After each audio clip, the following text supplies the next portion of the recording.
Bonjour à tous, on se retrouve pour l'étude du quintet dominical proposé sur l'hippodrome de Paris-Longchamp à l'occasion du Prix de Marly. Un grand handicap réservé aux 3 ans. Ils seront 16 concurrents à en découdre sur les 1400 mètres du toboggan. Un terrain qui est annoncé bon ce dimanche et un départ qui sera donné à 15h15. On débute avec le traditionnel tableau des partants.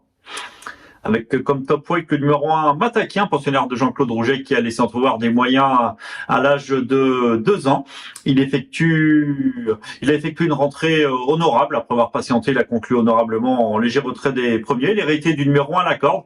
Et même si son poids ne lui laisse que, semble-t-il, que peu de marge de manœuvre, il convient de s'en méfier. Un numéro 1 à la corde qui peut être un atout, car en bon terrain sur ce parcours dit du toboggan, un parcours assez particulier, les places à la corde ne doivent être en aucun cas négligées. Le numéro 2, Victor Vitae, a signé ses meilleures valeurs sur PSF, un concurrent qui avait été judicieusement acquis à réclamer à l'âge de 2 ans.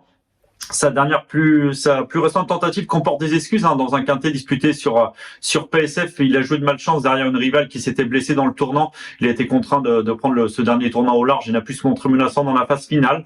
Il ne faut probablement pas lui en tenir rigueur, mais il faut noter qu'il a signé ses meilleures valeurs sur PSF et qu'à cette valeur, sa marge semble assez réduite. Le numéro 3, Saint-Saëns, a remporté le quintet référence sur PSF. On sent un poulain encore peu expérimenté et qui est encore en mesure d'afficher des progrès malgré sa pénalité. Nous vous conseillons de le suivre de nouveau, confié à Christophe Soumillon. Le numéro 4, Tissimo, pensionnaire de Alex Pantal, qui a montré des moyens à l'âge de 2 ans. Il est susceptible d'afficher des progrès sur sa rentrée, où certes il a conclu 7e sur 7, mais sans nullement démériter et en concluant à proximité des concurrents qui luttaient pour les places. Attention à lui, il peut se révéler dès son coup d'essai dans les handicaps. Le numéro 5, Bazanti, pensionnaire de Monsieur Fabre, a laissé entrevoir quelques moyens. Elle a mieux couru que Nolix ses 2 plus récentes tentatives et peut, pourquoi pas, bien faire dès son coup d'essai sur le gazon avec son petit numéro de corde. Le numéro 6, Tornado Alley, un concurrent entraîné par le redoutable Francis Graffard, est sur la montante après avoir remporté son quintet sur PSF. Il s'est plutôt bien comporté dans le quintet référence en se classant 4e. Il devrait apprécier le bon terrain. Il a hérité d'un bon numéro de corde le dos, autant d'atouts qui lui confèrent une très bonne chance. Le numéro 7, Miss de Paname, avant le coup, ne semble posséder qu'une chance secondaire avec son numéro 16 à la corde. Le 8, Seaway également, sujet sur ses plus récentes tentatives, ne semble posséder qu'une chance secondaire.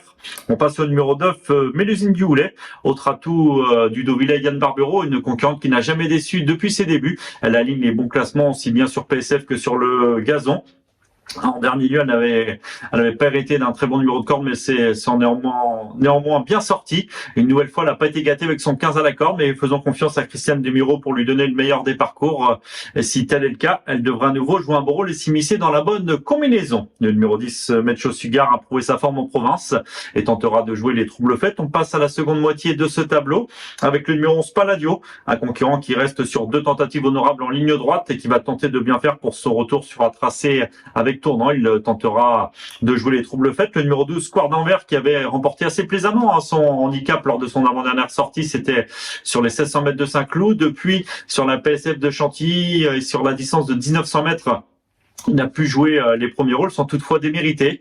Il est raccourci pour l'occasion, mais son numéro 14 à la corde n'est pas forcément un cadeau. Mais attention, surveillez-le, car il devrait tôt ou tard pouvoir briller dans ce genre de tournoi. Le 13, Goutte de Dieu, a prouvé sa forme, lui aussi, sur des tracés rectilignes. Cette fois, on change de registre et le lot est plus relevé, mais pourquoi pas à envisager en bout d'une combinaison élargie. Le 14, Rosarion, on ne peut rien lui reprocher. Sa forme est sûre. Il vient de prouver sa compétitivité dans les quintets et s'annonce à nouveau très compétitif. Le 15, Oneper, avant le coup, ne semble posséder qu'une chance secondaire avec son numéro 13 à la corde. Et on conclut avec le numéro 16, Nébur. Attention à lui. Il reste sur plusieurs tentatives honorables dans le sud-ouest, dans des lots qui étaient plutôt bien composés, notamment en dernier lieu dans une classe 2 disputée à Bordeaux. Dans le bas du tableau, il semble relativement bien placé, avec son numéro 11 à la corde qui devrait éventuellement pouvoir effacer rapidement en prenant un bon départ. Il peut espérer aller loin et pourquoi pas conserver une place à Bellecote. On va désormais passer à notre nouvelle rubrique, le papier.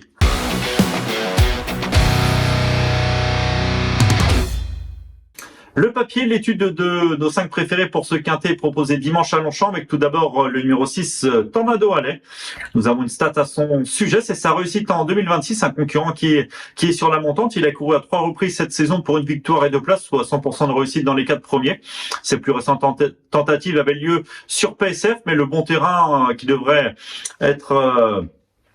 avoir lieu ce dimanche à Longchamp va pleinement lui convenir. Un poulain qui est sur la montante, il est hérité d'un bon numéro de corde, il dépend d'un entraînement redoutable et en forme, celui de Francis-Henri Graffard. Hugo Boutin le connaît bien désormais, autant d'atouts qui semble lui posséder une très bonne chance.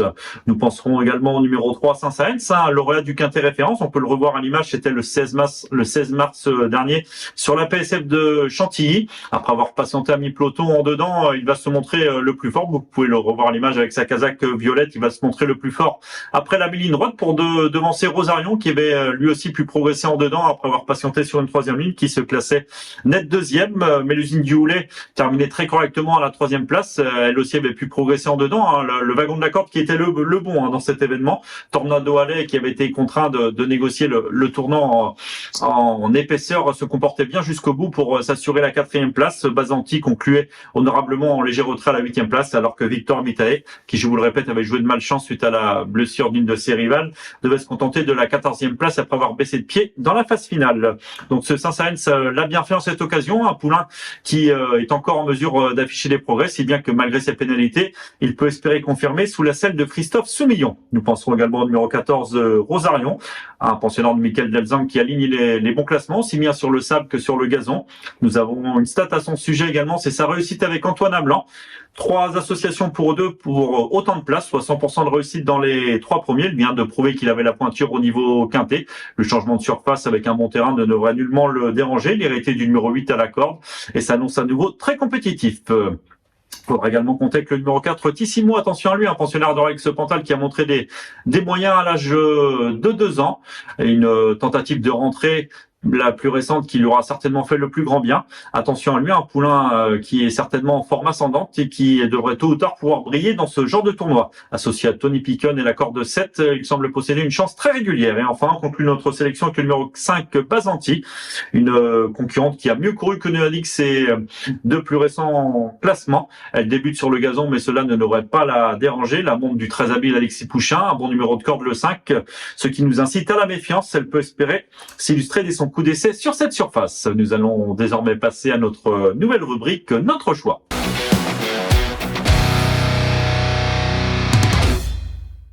Notre choix, on récapitule nos 5 préférés pour ce quintet dominical proposé à Paris-Longchamp, avec tout d'abord en tête le numéro 6, Tornado Alley, suivi du 3, Saint-Saëns, le numéro 14, Rosarion, le 4, Tissimo, et enfin le numéro 5, Bazanti. On passe désormais à notre conseil de jeu lors de cette très belle réunion avec en point d'orgue le prix Gannet. Notre conseil de jeu, ce sera dans la 4e épreuve du programme. Une concurrente nous plaît bien, elle vient d'être remarquée lors de sa rentrée à Fontainebleau en prenant une bonne 3e place.